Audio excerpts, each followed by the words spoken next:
Oke, perkenalkan saya Zikri Ahmad Suanda dengan NIM 2111002 dengan Prodi Informatika. Di video kali ini saya akan menjelaskan tentang apa sih itu sistem digital dan sistem analog. Nah, sebelum masuk ke sistem digital dan analog, saya akan menjelaskan sedikit tentang apa sih itu sinyal dan data.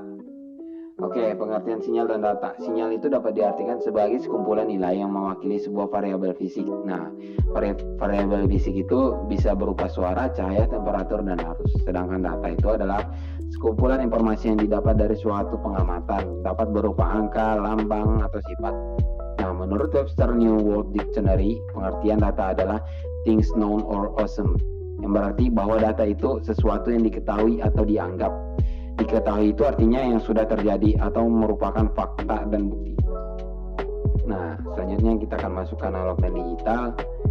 Nah, analog itu adalah sebuah sistem pengolahan sinyal yang datanya diolah secara kontinu atau bertahap. Dengan kata lain, sistem analog itu mempunyai range dalam pengolahan data dan sinyal. Selanjutnya pengertian digital. Digital itu adalah pengolahan sinyal yang datanya diolah secara diskrit, yaitu nilainya berubah-ubah secara ekstrim, naik dan turun secara drastis. Walaupun di mata kita sinyal tersebut terlihat kontinu atau seperti analog, namun sebenarnya sinyal tersebut adalah piksel-piksel yang tersusun, tidak kontinu atau digital. Nah, untuk perbedaannya, sistem analog itu bersifat kontinu, kemungkinan errornya yang lebih besar karena memiliki range tentang terhadap gangguan atau noise, pengolahan datanya dikit, pengolahan data yang rumit, frekuensi amplitudo, perawatan sistem yang mahal. Sedangkan sistem digital itu bersifat diskrit 0 dan 1, kemungkinan error yang lebih kecil karena hanya ada dua data yaitu 0 dan 1. Dan dia lebih tahan terhadap gangguan noise, terus mengolah banyak data, pengolahan data lebih sederhana karena mengatur kondisi 0 dan 1, dan perawatan sistem yang lebih murah. Nah, contoh alat yang menggunakan analog dan digital. Di sini saya memberikan gambar contoh itu jam, dapat berupa jam analog dan jam digital.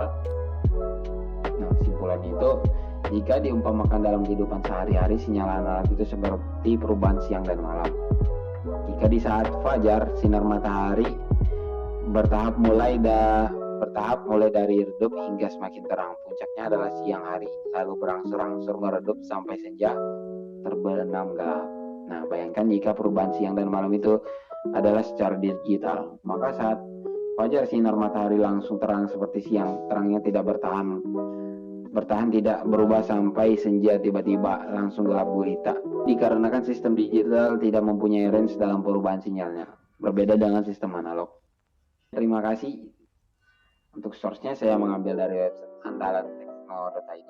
Untuk lebih lengkapnya silakan cek di deskripsi.